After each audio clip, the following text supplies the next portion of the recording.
Beth, who had assisted Wilson in the ER, was directed by the charge nurse to assist the nursing station on his floor once they'd finished with the accident victim.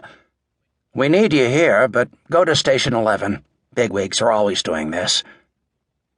Beth found her patient in a large, well-furnished private room in the hospital's VIP section, surrounded by so many flowers she was afraid he had died. To her great relief, Wilson was awake, alert, and free of pain, but something clearly had him in a sour mood. She smiled and was about to introduce herself, but was interrupted mid-sentence when a silver-haired matron in a chic Nancy Reagan-style red suit burst into the room, followed immediately by a clean-cut, young, tired-looking doctor dressed in scrubs. "Diverticulitis at his age?" the woman said. "We can't rule it out. Symptoms are indicative. The CAT scan did eliminate appendicitis. At least you didn't send him right into an unnecessary surgery." The woman gave the doctor a withering look, and at last turned to acknowledge the patient. "Are you feeling any better, dear?" "I'd be fine if this nice nurse would just bring me a cold beer," said Wilson, winking at Beth. "No food and drink until we are certain of your diagnosis," the doctor said. "Which I do hope will be forthcoming soon," the woman said, "especially in light of the generous donations we've made to this hospital over the years. I'm going to speak with the chief of internal medicine." Wilson looked over at Beth with a frustrated sigh. "My mother," he explained. Unsure whether it would be proper to commiserate, Beth reached for the young man's wrist and began taking his pulse. "She has your best interest at heart," she said. Beth checked Wilson's chart. "I didn't like hearing that GI specialist talk about a colostomy," Wilson said.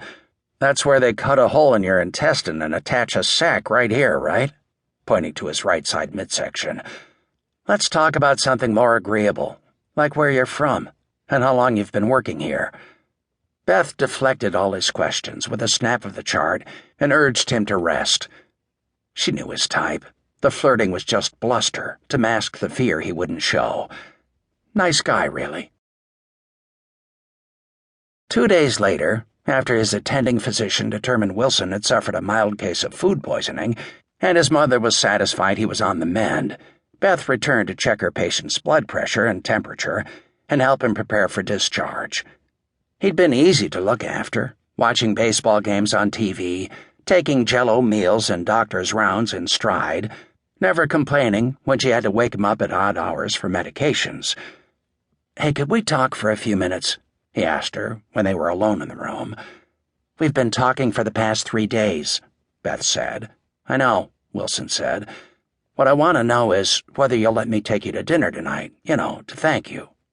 "Are you hitting on me, Mr. Wilson?" "Absolutely," he said. "It's your deep blue eyes." "It's not the eyes, it's the medicine," Beth said, patting him gently on the shoulder. "You'll get over it. Besides, I have a boyfriend." "Really? What's he doing?" "He's in the Air Force, based in Plattsburgh, where I went to school." "Are you serious about him?" "It's a long story. He's a pilot, and that's what he's really into." "I have to attend to some other patients now," Beth said. "I'll be back to check on you when your discharge paperwork is ready." When she returned an hour later, he continued the campaign. "All I want is to take you to dinner. Say thanks. I'm sure your boyfriend wouldn't object to that." "I can't. Besides, I won't be done here until 11. "Okay. I'll be waiting for you in front of the hospital, 10th Avenue and 58th Street, Wilson said. Beth laughed. "I hope you're feeling better. It was nice to meet you. Take care of yourself." Exhausted at the end of her 12-hour shift, Beth struggled down the stairs to the street, anxious to get to her apartment and rest. She raised her arm to hail a cab, but instead was greeted by a long black limousine. A driver in suit and tie came around and opened the door for her. Beth hesitated, then looked in at the bright face of her patient, raised her arms in surrender, and stepped in. She closed her eyes, immediately absorbing the scent of leather and wood, in what seemed to her more like a luxury den than a motor vehicle, eased back in the seat, and extended her tired legs and feet fully before her. She had no idea whether